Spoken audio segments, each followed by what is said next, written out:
আসসালামু আলাইকুম। এটিএন বাংলা সংবাদে সবাইকে স্বাগত জানাচ্ছি আমি আফরোজা রূপা। শুরুতেই বিআরবি কেবল সংবাদ শিরোনাম।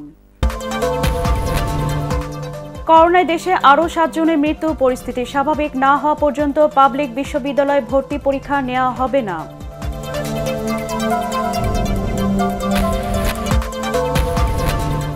স্থানীয় সরকার নির্বাচনে কারচুপির প্রতিবাদে বিভাগীয় শহরে সমাবেশের ঘোষণা বিএনপির, শান্তিপূর্ণ পরিবেশ বিনষ্টের ষড়যন্ত্র বলছে আওয়ামী লীগ।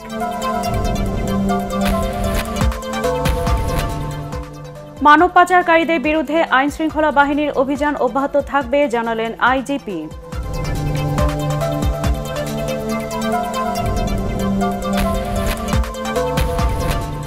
এবং ওয়েস্ট ইন্ডিজের বিপক্ষে চট্টগ্রাম টেস্টের তৃতীয় দিন শেষে 218 রানে এগিয়ে বাংলাদেশ, হাতে আছে 7 উইকেট।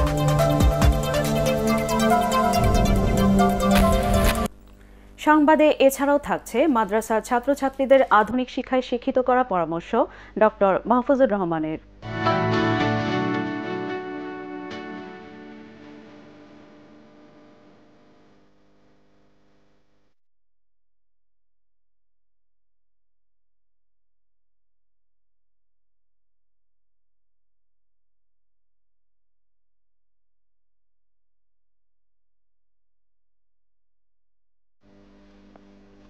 এবার বিস্তারিত।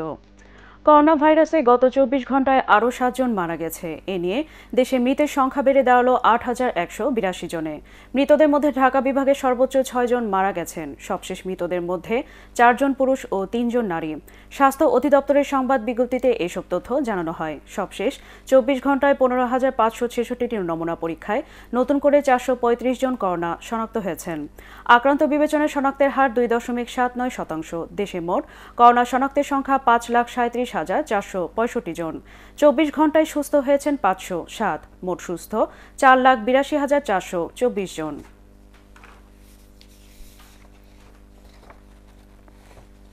করোনা পরিস্থিতি স্বাভাবিক না হওয়া পর্যন্ত পাবলিক বিশ্ববিদ্যালয় ভর্তি পরীক্ষা নেওয়া হবে না। করোনা নিয়ন্ত্রণে আসলে সমন্বিতভাবে 20টি পাবলিক বিশ্ববিদ্যালয়ে গুচ্ছ ভর্তি পরীক্ষা অনুষ্ঠিত হবে। সমন্বিত এই উদ্যোগের বাইরে ঢাকা বিশ্ববিদ্যালয় আলাদাভাবে ভর্তি পরীক্ষা নেওয়ার জন্য করোনা পরিস্থিতিকে বিবেচনায় রাখছে। শফিকুল ইসলাম শামীমের রিপোর্ট। দেশের 20টি সাধারণ এবং বিজ্ঞান ও প্রযুক্তি বিশ্ববিদ্যালয়ে প্রথমবারের মতো গুচ্ছ পদ্ধতিতে ভর্তি পরীক্ষা নেওয়া হবে। তবে করোনা সংক্রমণ নিয়ন্ত্রণে না আসা পর্যন্ত এ বিষয়ে কোনো সিদ্ধান্ত নেওয়া হচ্ছে না। গুচ্ছ ভিত্তিক ভর্তি পরীক্ষার যুগ্ম আহ্বায়ক মিজানুর রহমান জানান, প্রথমে সমন্বিত পরীক্ষার মাধ্যমে শিক্ষার্থীদের স্কোর করা হবে। এরপর বিশ্ববিদ্যালয়গুলো নিজস্ব প্রক্রিয়ায় ভর্তি কার্যক্রম সম্পন্ন করবে। করোনা পরিস্থিতি স্বাভাবিক না হওয়া পর্যন্ত আমরা পরীক্ষার ডেট দিতে পারছি না, এবং করোনা পরিস্থিতি কখন স্বাভাবিক হবে, আজকে একটু কমে তো কালকে একটু বাড়ে, তো সেটা একটা সরকার যখন বলবে যে বিশ্ববিদ্যালয় কলেজ স্বাভাবিক অবস্থায় ফিরে আসছে শিক্ষা প্রতিষ্ঠান, তখনই এই পরীক্ষা অ্যাডমিশন টেস্টটা হবে, এর আগে এটা হবে না। গত বছর আমরা যাদেরকে ভর্তি করেছিলাম বিভিন্ন বিশ্ববিদ্যালয়ে ফার্স্ট ইয়ারে, তারা কিন্তু এখনও কোনো পরীক্ষা দিতে পারেনি। স্বাভাবিক অবস্থা হলে তাদেরকে ক্যাম্পাসে আনতে হবে, তাদের কিছু রিফ্রেশমেন্ট ক্লাস নিতে হবে, প্র্যাকটিক্যাল নিতে হবে, পরীক্ষা নিতে হবে, তারপরে এরা সেকেন্ড ইয়ারে উঠবে। আর সেকেন্ড ইয়ারে ওঠার আগ পর্যন্ত ফার্স্ট ইয়ারে যারা ভর্তি হবে তাদের তো দাঁড়ানোরও জায়গা নেই কোনো বিশ্ববিদ্যালয়ে। এদিকে বুয়েট, ঢাকা বিশ্ববিদ্যালয়, জাহাঙ্গীরনগর, চট্টগ্রাম ও রাজশাহী বিশ্ববিদ্যালয় সমন্বিত ভর্তি পরীক্ষায় যাচ্ছে না। ঢাকা বিশ্ববিদ্যালয়ের উপাচার্য এ ব্যাপারে বলেন, পরিস্থিতি বিবেচনায় রেখে ভর্তি পরীক্ষা এবং সকল সেমিস্টারে পরীক্ষা নিতে কার্যক্রম অব্যাহত থাকবে। তবে পরীক্ষার্থী সবাইকে সশরীরে উপস্থিত হতে হবে। দেশের সার্বিক প্যান্ডেমিক পরিস্থিতি সেটি বিবেচনা করে কখন এই সময়টি নির্ধারণ করা যায়, সেটি বিভিন্ন ইউনিট প্রধান যারা আছেন তারা সমন্বিতভাবে বসার পরে বিশ্ববিদ্যালয় থেকে সেটির যে সুপারিশ আসবে সেই সুপারিশ আলোকে বিশ্ববিদ্যালয় সিদ্ধান্ত গ্রহণ করবে। করোনা পরিস্থিতির কারণে এইচএসসির ফলাফল বিশেষ মূল্যায়নে প্রকাশ করা হলেও বিশ্ববিদ্যালয়ে সরাসরি ভর্তি পরীক্ষার উপর জোর দেওয়া হচ্ছে বলে জানান সংশ্লিষ্টরা। Shafiqul Islam Shamim, ATN Bangla, Dhaka. City corporation সহ স্থানীয় সরকার নির্বাচনে কারচুপি ও অনিয়মের প্রতিবাদ এবং নিরপেক্ষ নির্বাচনের দাবিতে ঢাকা সহ 5 বিভাগীয় শহরে সমাবেশের ঘোষণা দিয়েছে বিএনপি।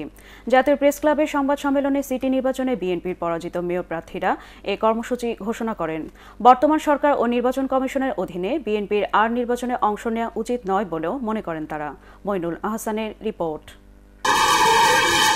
শুরু থেকেই বর্তমান সরকার ও নির্বাচন কমিশনের অধীনে হওয়া জাতীয় সংসদ ও স্থানীয় সরকার নির্বাচনে ভোট ডাকাতি সহ ব্যাপক অনিয়মের অভিযোগ করে আসছে বিএনপি। কর্মসূচি ঘোষণার পর সদ্য সমাপ্ত চট্টগ্রাম আর ঢাকা, রাজশাহী ও বরিশাল সিটি কর্পোরেশন নির্বাচনে বিএনপির পরাজিত মেয়র প্রার্থীরা জাতীয় প্রেস ক্লাবে সংবাদ সম্মেলনে আবারও ভোট নিয়ে তাদের নানা অভিযোগ তুলে ধরেন। প্রত্যেকটি নির্বাচনের চিত্র কিন্তু আরো ভয়ানক দিকে চলে যাচ্ছে। জনগণকে বাধ্য করা হচ্ছে জোর করে নির্বাচন থেকে বিমুখ করার জন্য। নির্বাচনের নামে সরকারি সমস্ত মেশিনারি যেভাবে ব্যবহার করা হয়েছে, কাদের উপরে? সাধারণ ভোটারদের উপরে। ইভিএম একটা নিয়ে এসেছে, ঠিক কিছুদিন পর দেখবেন আরেকটা সিস্টেম তারা নিয়ে আসে, যেটা হচ্ছে আরো বেশি সেখানে ডাকাতি করে। আমরা কার কাছে বিচার দিব, কার কাছে বিচার চাইব এবং কার অধীনে আমরা নির্বাচন করব, আমাদের এই জিনিসগুলো ভাবতে হবে। বাংলাদেশে যদি আরো 1000টাও নির্বাচন হয় এই সরকারের অধীনে একই ফলাফল হবে। ফেব্রুয়ারি ও মার্চে বিভাগীয় শহরে সমাবেশের ঘোষণা দিয়ে দলটির পরাজিত মেয়র প্রার্থীরা বলেন, মানুষকে ঐক্যবদ্ধ করে গণতন্ত্র ও ভোটাধিকার ফিরিয়ে আনাই তাদের লক্ষ্য। যখন সুশীল সমাজের 42 জন, আইনজীবী 101 জন যখন আজকে সরকারের কাছে নিরপেক্ষ সরকারের কথা, ভোটের কথা বলছে, ভোটের দুর্নীতির কথা বলছে, কিন্তু তারা আজকে কথা শুনছে না।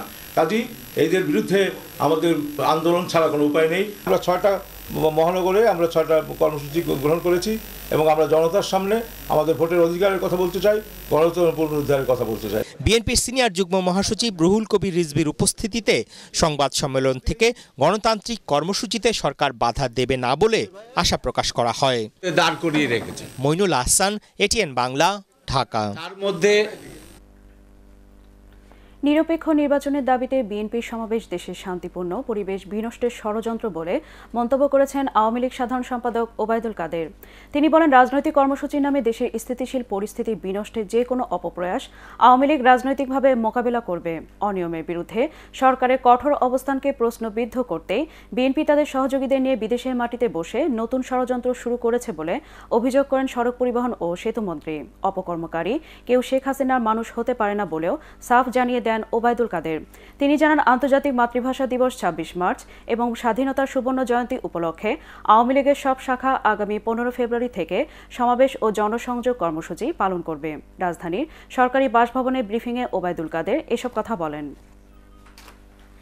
তারা এখন এমন অবস্থায় পৌঁছেছে যে প্রয়োজনে দেশ ও জনগণের ক্ষতি করে হলেও শেখ হাসিনা সরকারকে রুখতে হবে।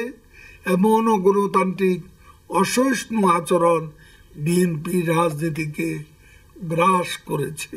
সেজন্য তারা দেশ ও জাতির কল্যাণ ভুলে নানান অপপ্রচার এবং ষড়যন্ত্রের পথকে রাজনৈতিক কৌশল হিসাবে বেছে নিয়েছে। একদিকে তারা অপপ্রচারে বিনিয়োগ করছে, অপরদিকে ধোয়া তুলসী পাতা সেজে আবার ব্যাখ্যা দাবি করছে। মানব পাচারকারীদের বিরুদ্ধে আইন শৃঙ্খলা বাহিনীর সাঁড়াশি অভিযান অব্যাহত থাকবে বলে জানিয়েছেন পুলিশের আইজি ডক্টর বেনজির আহমেদ। অবৈধ পথে বিদেশ যেতে কারো প্রলোভনে পা না দিয়ে আইন প্রয়োগকারী সংস্থাকে জানানোর পরামর্শ দেন তিনি। রিপোর্ট করছেন মাহমুদুর রহমান। বাংলাদেশ থেকে প্রতি বছর কত সংখ্যক মানুষ পাচারের শিকার হন তার সঠিক হিসেব না থাকলেও এর সংখ্যা নেহায়েত কম নয়। সহায় সম্বল বিক্রি করে জীবনের ঝুঁকি নিয়ে অবৈধ পথে বিদেশে যাওয়ার সময় অনেকেই মারা যান। আইন শৃঙ্খলা বাহিনীর সদস্যরা বিভিন্ন সময় এসব চক্রের বিরুদ্ধে অভিযান চালিয়ে দালালদের গ্রেপ্তার করলেও অধিকাংশ ক্ষেত্রেই মূল পাচারকারীরা থাকছে ধরাছোঁয়ার বাইরে। লিবিয়ার মিজদা শহরে গত বছর মানব পাচারকারীদের হাতে 26 বাংলাদেশি নিহত হওয়ার পর নড়ে চড়ে বসে আইন শৃঙ্খলা বাহিনীর সদস্যরা। দেশব্যাপী শুরু হয় পাচারকারীদের বিরুদ্ধে বিশেষ অভিযান। 26টি মামলায় দেশের বিভিন্ন জায়গা থেকে গ্রেপ্তার করা হয় 86 জন পাচারকারীকে। দেশি বিদেশি চক্র গ্রেপ্তার না হওয়া পর্যন্ত এই অভিযান অব্যাহত রাখার ঘোষণা দেন পুলিশ প্রধান। মানব পাচারকারীদের বিরুদ্ধে আমরা একটা সাহসী অভিযান শুরু করেছি। এবং এর ফলে যেটা হয়েছে যে ডায়েট টু ওয়াচ লিস্ট থেকে কিন্তু বেরিয়ে আসছে। আমরা অনুরোধ করব কোনো প্রলোভনে পা দেবেন না, বরঞ্চ কেউ আপনাকে ইউরোপে কিংবা পশ্চিমে কোনো দেশে উন্নত জীবনের প্রলোভন দেখিয়ে এই ধরনের বাঁচা করার উদ্দেশ্যে আপনাকে প্রলোভিত করলে সঙ্গে সঙ্গে আমাদেরকে অবহিত করবেন। কোনো ধরনের প্রলোভনে পা না দিয়ে এসব অপরাধীদের বিরুদ্ধে তথ্য দিয়ে আইন শৃঙ্খলা বাহিনীকে সহায়তা করার আহ্বান জানান পুলিশের শীর্ষ কর্মকর্তা। আমাদের দেশের ইকোনমি এখন অনেক ভালো, দেশের মধ্যেই করে কর্মে খাওয়ার অনেক সুযোগ রয়েছে। আমি মনে করি সুযোগ আমাদের নেওয়া উচিত এবং এই বিদেশে গিয়ে এরকম আমি মনে করি দুঃস্বপ্নের জীবন, এত কষ্টের জীবন এবং তারপরে এইবার প্রতি মুহূর্তে মৃত্যুর মুখোমুখি হওয়া, এই পর্যায়ে বাংলাদেশ নাই। পুলিশ প্রধান আরও জানান, পাচারের সাথে মূলত দুটি চক্র জড়িত থাকে, দেশের ভিতরে এবং বাইরে। কোনো কোনো ক্ষেত্রে নির্যাতনের ভিডিও দেখিয়ে পরিবারের কাছ থেকে আদায় করা হয় মোটা অঙ্কের টাকা। মাহমুদুর রহমান, এটিএন বাংলা, ঢাকা। লাগামহীনভাবে বাড়ছে ভোজ্য তেলের দাম। বোতলজাত 1 লিটার সয়াবিন এখন 140 টাকা। টিসিবি বলছে গত বছরের তুলনায় এ সময় সয়াবিন তেলের দাম বেড়েছে 26% পর্যন্ত, যা 1 দশকের মধ্যে সর্বোচ্চ। আন্তর্জাতিক বাজারে দাম বৃদ্ধির অজুহাত দিয়ে ব্যবসায়ীরা বলছেন তেলের দাম আরও বাড়বে। ইকরামুল হক, সাইমের রিপোর্ট। সবশেষ 50 টাকা বাড়িয়ে রূপচাঁদা ব্র্যান্ডের 5 লিটারের বোতলজাত সয়াবিন তেলের দাম করা হয়েছে 685 টাকা।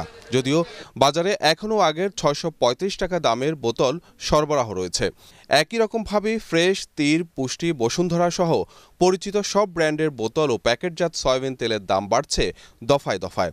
1.5 মাসের ব্যবধানে 40 টাকা বেড়ে পাম তেলের লিটার বিক্রি হচ্ছে 108 থেকে 10 টাকায়। বেড়েছে সূর্যমুখী, সরিষা সহ অন্যান্য ভোজ্য তেলের দামও। 2 সপ্তাহের ভিতরে প্রায় প্রতি লিটারে আপনার 10 থেকে 8 থেকে 10 টাকা বৃদ্ধি পাইছে। মানে একটা মাস ধরে শুধু ওঠানামার মধ্যে আছে, কোনো স্থিতিশীল নাই বাজার। ইন্টারন্যাশনাল বাজারে বাড়ছে না আমাদের দেশের বড় বড় ব্যবসায়ী তারা কিরা বাড়াইতেছে। টিসিবি বলছে গত বছরের তুলনায় এই সময়ে সয়াবিন তেলের দাম বেড়েছে 19 থেকে 26% পর্যন্ত। ব্যবসায়ীরা বলছেন 10 বছরে বাজারে এই দাম সর্বোচ্চ। এমন কোনো তেল নাই যেটার দাম বাড়ে না, সেটা সরিষার তেলের দাম বাড়ছে, যেটা ইনপুট করা ছাড়া সেইটার দামও বাড়ছে। সরকার ভর্তুকি দিতে পারে, এছাড়া আর কিছু করার মতো আমি যেটুকু কোম্পানির কাছ থেকে শুনছি যে আন্তর্জাতিক বাজার বাড়তি হলে তো কিছু করার নেই। কমার মনে হয় না, সম্ভাবনা আছে, আরও একদম বাড়তে পারে। তবে ব্যবসায়ীদের এসব অজুহাত পুরোপুরি মানতে রাজি নন ভোক্তা প্রতিনিধিরা। ভোক্তা অধিকার সংরক্ষণ পরিষদ ক্যাব নেতারা বলছেন যৌক্তিক দাম নির্ধারণ করতে হবে সরকারকেই। ভোজ্য তেলের দাম বেড়ে গেল এবং সেই বাড়াটা যৌক্তিক কিনা, সেই বাড়ার উপরে সরকারের অনুমোদন আছে কিনা, থাকলে তার ভিত্তিতে এইসব বিষয়গুলো ভোক্তাদেরকে জানতে হবে। দাম বৃদ্ধিটাও যৌক্তিক কিনা, ন্যায্য কিনা, এবং অযৌক্তিক এবং অন্যায্য ব্যবসায়ীরা দাম বৃদ্ধি করে তারা বাড়তি মুনাফা নিচ্ছে কিনা। এদিকে অস্থিরতা কাটছে না চালের বাজারে। সব ধরনের চাল কেজিতে বেড়েছে 3 থেকে 4 টাকা। বেড়েছে চিনির দামও। ইকরামুল হক, সায়েম, এটিএন বাংলা, ঢাকা। ধর্মীয় শিক্ষার পাশাপাশি মাদ্রাসার ছাত্রছাত্রীদের আধুনিক শিক্ষায় শিক্ষিত করা প্রয়োজন বলে মনে করেন ATN Bangla chairman doctor Mahfuzur Rahman. তিনি বলেন, তথ্য প্রযুক্তির জ্ঞানের মাধ্যমে তারা বিশ্বের বুকে নিজেদের অবস্থান শক্ত করে নিতে পারবে। বৃহস্পতিবার ব্রাহ্মণবাড়িয়ার আখাউড়া দরুইনে এক অনুষ্ঠানে তিনি এসব কথা বলেন। শারমিন রিহার রিপোর্ট। ক্যামব্রিয়ান শিক্ষা প্রতিষ্ঠান পরিবারের সদস্যভুক্ত আখাউড়ার মাদ্রাসাতু সালেয়া খাতুন ক্যাম্পাসে হাজী মোহাম্মদ শরীয়ত উল্লাহ অডিটোরিয়ামের ভিত্তিপ্রস্তর স্থাপন করেন এটিএন বাংলা ও এটিএন নিউজের চেয়ারম্যান ডক্টর মাহফুজুর রহমান। এরপর মাদ্রাসা ক্যাম্পাস তাকে ঘুরে দেখানো হয়। পাশেই ক্যামব্রিয়ান স্কুল ও কলেজ ক্যাম্পাসও পরিদর্শন করেন তিনি। এর আগে ক্যাম্পাসে এক অনুষ্ঠানে শিক্ষার্থীদের হাতে মাস্ক ও ইউনিফর্ম তুলে দেওয়া হয়। অনুষ্ঠানে শিক্ষার বিভিন্ন দিক নিয়ে কথা বলেন আয়োজক বিএসবি ক্যামব্রিয়ান এডুকেশন গ্রুপের শীর্ষ ব্যক্তিরা। এই গ্রামের শিক্ষার্থী এবং আশেপাশের যে গ্রামগুলো আছে সেখানে স্কুলে যাওয়ার উপযুক্ত খুব কম সংখ্যক শিক্ষার্থী আছে যারা বাসায় বসে থাকে। ব্যক্তিভাবে সেখানে আসার চেষ্টা করে এবং আমাদের গ্রামের শতভাগ শিক্ষার্থী শিক্ষা প্রতিষ্ঠানে আসছে। আজ এখানে সূর্য উঠেছে আকাশে, সেই সূর্য শুধু উত্তাপ দেয়নি, আজ এখানে আরও একটি সূর্য আমাদেরকে আলোকিত করেছে। সেই সূর্যটি হচ্ছেন ডক্টর মাহফুজুর রহমান। অতিথিরা শিক্ষার্থীদের নানা দিক নির্দেশনামূলক পরামর্শ দিয়ে বক্তব্য রাখেন। আমরা যত ভালো করে পড়াশোনা করব, আমরা যত বেশি বিদ্যায় শিক্ষায় আমরা উজ্জীবিত হব, তত বেশি কিন্তু আমার নিজের ভবিষ্যৎ এখানে গড়া সম্ভব হয়।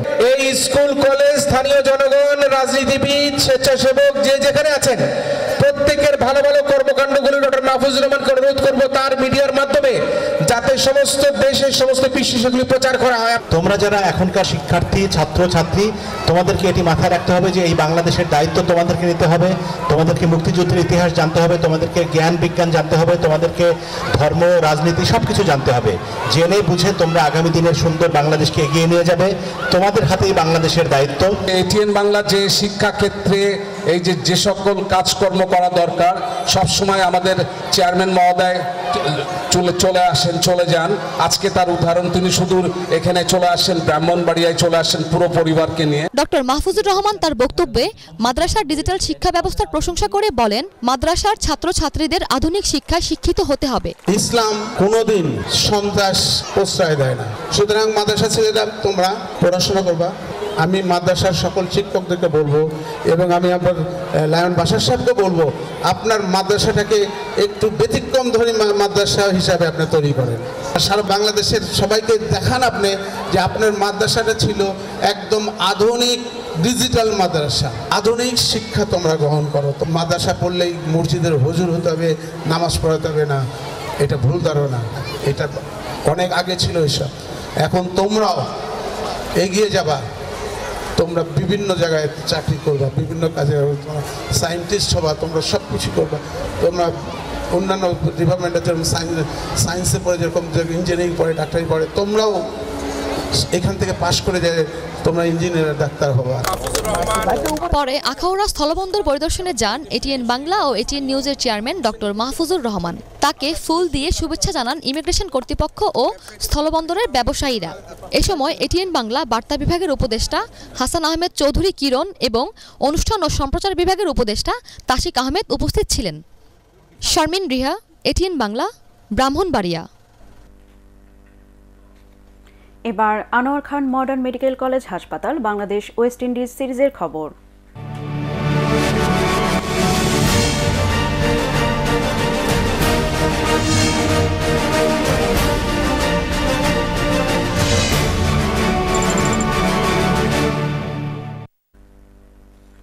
চট্টগ্রাম টেস্টের দ্বিতীয় ইনিংসে ব্যাটিং বিপর্যয়ে পড়লেও তৃতীয় দিন শেষে সুবিধাজনক অবস্থানে বাংলাদেশ। ওয়েস্ট ইন্ডিজের বিপক্ষে 218 রানের লিড নিয়েছে টাইগাররা। দিন শেষে দ্বিতীয় ইনিংসে স্বাগতিকদের সংগ্রহ 3 উইকেটে 47 রান। এর আগে 2 উইকেটে 75 রান নিয়ে খেলতে নেমে 259 রানে থামে ক্যারিবীয়দের প্রথম ইনিংস। চট্টগ্রাম থেকে রিপোর্ট করছেন SM আশরাফ। 218 রানের লিড, তবু অস্বস্তি বাংলাদেশ শিবিরে। প্রথম 3 ব্যাটসম্যানের ব্যর্থতাই এর বড় কারণ। শুরুটা ঘরের ছেলে তামিম ইকবালকে দিয়ে। 0 রানে তার বিদায়ের পর পারেননি নাজমুল হোসেন শান্ত আর সাদমান ইসলামও। 33 রানে 3 উইকেট হারিয়ে ধুঁকতে থাকা স্বাগতিক শিবিরের হাল ধরে আছেন মমিনুল আর মুশফিকুর রহিম। কিন্তু দিনের শুরুটা হয়েছিল দুর্দান্তভাবে। প্রথম বলেই বোনারকে আউট করে স্বাগতিকদের সাফল্য এনে দেন তাইজুল ইসলাম। ত্রাস হয়ে ওঠার আগেই 76 রানে থাকা ক্রেগ ব্র্যাথওয়েটকে ফেরান নাইম হাসান। এরপর দলের 154-তে কাইল মায়ার্সকে আউট করে ওয়েস্ট ইন্ডিজকে ফলো অনে ফেলার সম্ভাবনাও তৈরি করে টাইগাররা। তবে ষষ্ঠ উইকেটে 99 রানের জুটি করে জার্মান ব্ল্যাকউড আর জোসুয়া ডি সিলভা প্রতিরোধ গড়ে তোলেন। এরপর একের পর এক ক্যাচ মিসে ক্রমেই কাঁটা হয়ে উঠছিলেন তারা। অবশেষে ডি সিলভাকে ফিরিয়ে জুটি ভাঙেন নাইম হাসান। ব্ল্যাকউড আউট হন 68 করে। এরপর তো মিরাজ তাইজুলদের স্পিন বিষে 7 রান তুলতে 5 উইকেট হারিয়ে 259-এ গুটিয়ে যায় ওয়েস্ট ইন্ডিজের ইনিংস। এবারে আন্তর্জাতিক সংবাদ।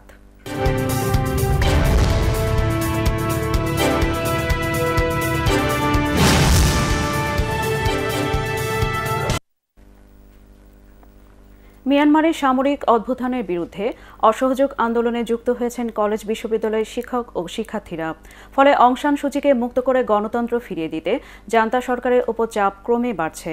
এনএলডির পতাকার রং লাল ফিতা পরে ইয়াঙ্গনে বিক্ষোভ প্রদর্শন করেন দাগন বিশ্ববিদ্যালয়ের শিক্ষক ও শিক্ষার্থীরা। অনলাইনে অসহযোগ আন্দোলনের ডাকে সাড়া দিয়ে সামরিক অভ্যুত্থানের বিরুদ্ধে ভারী হচ্ছে সাহসী মানুষের পাল্লা। প্রতি রাতে যার যার ঘরে থালা বাজে প্রতিবাদ জানিয়ে আসছেন বাসিন্দারা। ঝটিকা মিছিল হচ্ছে কোথাও কোথাও। এর আগে এনএলডির আরেক সিনিয়র নেতা উইন তেনকে আটক করে দেশটির সেনাবাহিনী। এবারে পাটেক্স খেলার খবর।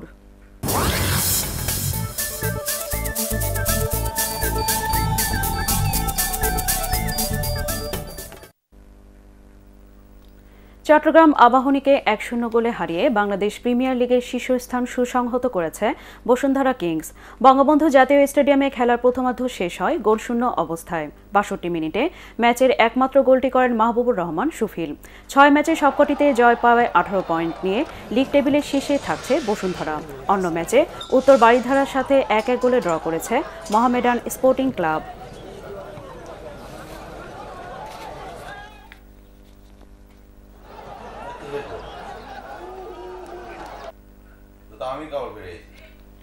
শেষ করার আগে বিআরবি কেবল সংবাদ শিরোনাম আরেকবার। করোনায় দেশে আরও ৭ জনের মৃত্যু। পরিস্থিতি স্বাভাবিক না হওয়া পর্যন্ত পাবলিক বিশ্ববিদ্যালয় ভর্তি পরীক্ষা নেওয়া হবে না।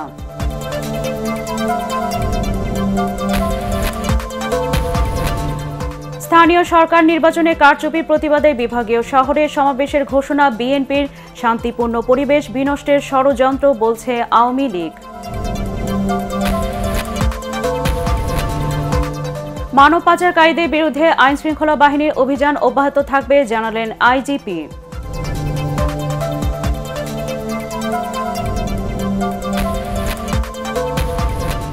এবং ওয়েস্ট ইন্ডিজের বিপক্ষে চট্টগ্রাম টেস্টের তৃতীয় দিন শেষে ২১৮ রানে এগিয়ে বাংলাদেশ। হাতে আছে ৭ উইকেট।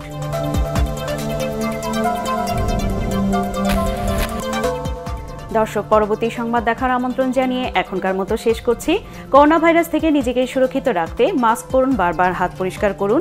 এটিএন বাংলার সংবাদ ইউটিউবে দেখতে ব্রাউজ করুন youtube/ATN বাংলা নিউজ। ধন্যবাদ সবাইকে।